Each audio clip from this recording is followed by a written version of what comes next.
M4? No. G4. Today we're looking at the very first Mac Mini from 20 years ago, the Mac Mini G4. This was a recent eBay pickup, and let's take a look at it. So if we look on the back, this is you unpack your Mac. It has a slot loading drive. It features USB and DVI out. You could adapt it to VGA if you wanted to. And you can plug it into your own monitor, keyboard, and mouse. Steve Jobs, when he announced this, said it was BYODKM, which was bring your own display, keyboard, and mouse. And of course, they are really emphasizing iLife.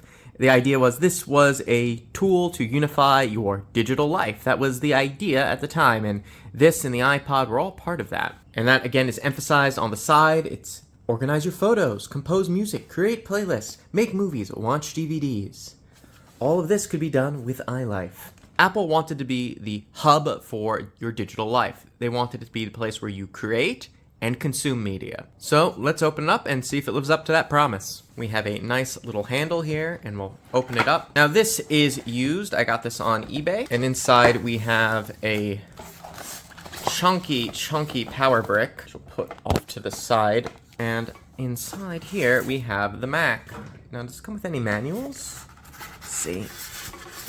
Nope, just the Mac. And here it is, the Mac Mini G4. And even 20 years later, this is still an impressively small computer. We have the slot loading DVD drive on the front, aluminum on the sides, polycarbonate on top. On the back, we have our input.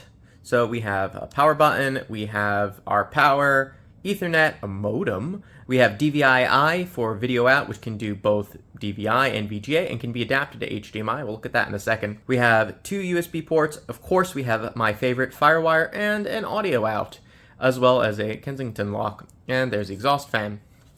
The bottom of this Mac is looking a little grody, but not a problem. But yeah, that's it.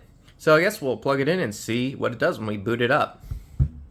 Now, as stated before, this Mac doesn't have HDMI, so I'll be using this adapter from Ugreen. This is an HDMI to DVI adapter, and you just plug that in, tighten it up a bit, and now we're good to go. So let's plug it in.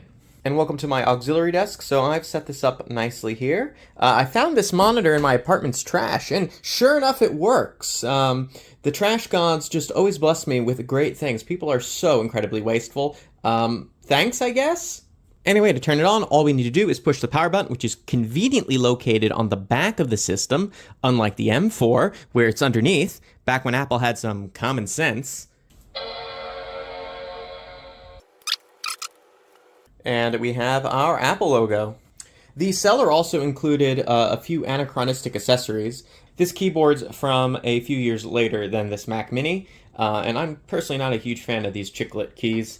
And also this mouse, which I also think was a bit later. I'm not sure if this was something Apple was selling at that time. And regardless, I'm not personally a huge fan of this mouse. It does work. This is probably the nicest looking one I've ever seen. They can get a bit grody. Okay, so it's finally booted up. That took a while. It has a 40 gigabyte IDE hard drive in there, which I plan on upgrading. And yeah, it started up Office 2004, I think, and Skype, which is a blast from the past. So it looks like we're running macOS 10.5.8, which is Leopard. We have a 1.25 gigahertz PowerPC G4. It's a single core, and that is the slower version of this Mac. And it looks like it's 1 gigabyte, and that's probably been upgraded after purchase. So yeah, and that about wraps it up at this quick look of this Mac Mini I got on eBay. Now, if you're interested in a Mac Mini and you want to adapt DVI to HDMI, I'll put a link to the Ugreen adapter. As I said, I'll do a video on the hard drive upgrade process, and I plan on doing a few more videos on this Mac Mini, mostly about software, on my main channel, which I'll put a card to here or there. I don't know where we'll go.